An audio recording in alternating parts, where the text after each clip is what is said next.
pense que les jeunes, alors ont peut-être une mauvaise image de la politique, mais par contre ils s'intéressent beaucoup aux notions d'intérêt général et au destin commun. On les voit de plus en plus engagés. Ce qu'il faut, c'est qu'on arrive à les convaincre que c'est aussi dans ces instants, c'est aussi dans ces espaces qu'on leur tend la main et qu'ils ont la possibilité d'influer sur leur destin et sur le destin collectif. Si on leur fait confiance, si on leur montre que ça a des effets réels, et là ça dépend des élus, mais je crois qu'ici ils sont très volontaires, et alors je crois qu'ils vont s'investir fortement. Les jeunes ne sont pas assez entendus, où que ce soit.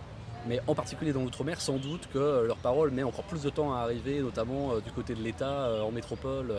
Après, de toute façon, on se rend bien compte que c'est une génération qui a du mal à être écoutée par la puissance publique. Tout à l'heure, on parlait d'exigence vis-à-vis de la jeunesse. C'est d'abord exigence vis-à-vis des élus et par rapport aux encadrants, le fait de leur faire de la place, le fait de les prendre au sérieux, le fait de leur rendre des comptes aussi, et de construire avec eux leurs projets et les projets collectifs. Les jeunes nous interpellent parfois sur des formats qui ne sont pas forcément ceux auxquels on a l'habitude, donc il faut aussi de temps en temps être prêt à faire le pas de côté et puis aller à leur rencontre, aller là où ils sont et être prêt à les écouter de la manière dont ils s'expriment.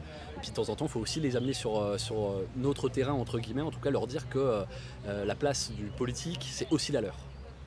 Alors chaque jour de la semaine, on est dans une collectivité différente qui nous accueille pour un programme spécifique. On va avoir le lancement de l'instance Outre-mer, mais on va aussi avoir des formations, des ateliers de débat et de partage des enjeux sur différentes problématiques, l'environnement, l'intergénérationnalité, la question de la vie associative, de l'entrepreneuriat, de la ruralité, etc. En fait, on va aborder pas mal de thématiques qui touchent les jeunes ultramarins et les jeunes de La Réunion en particulier.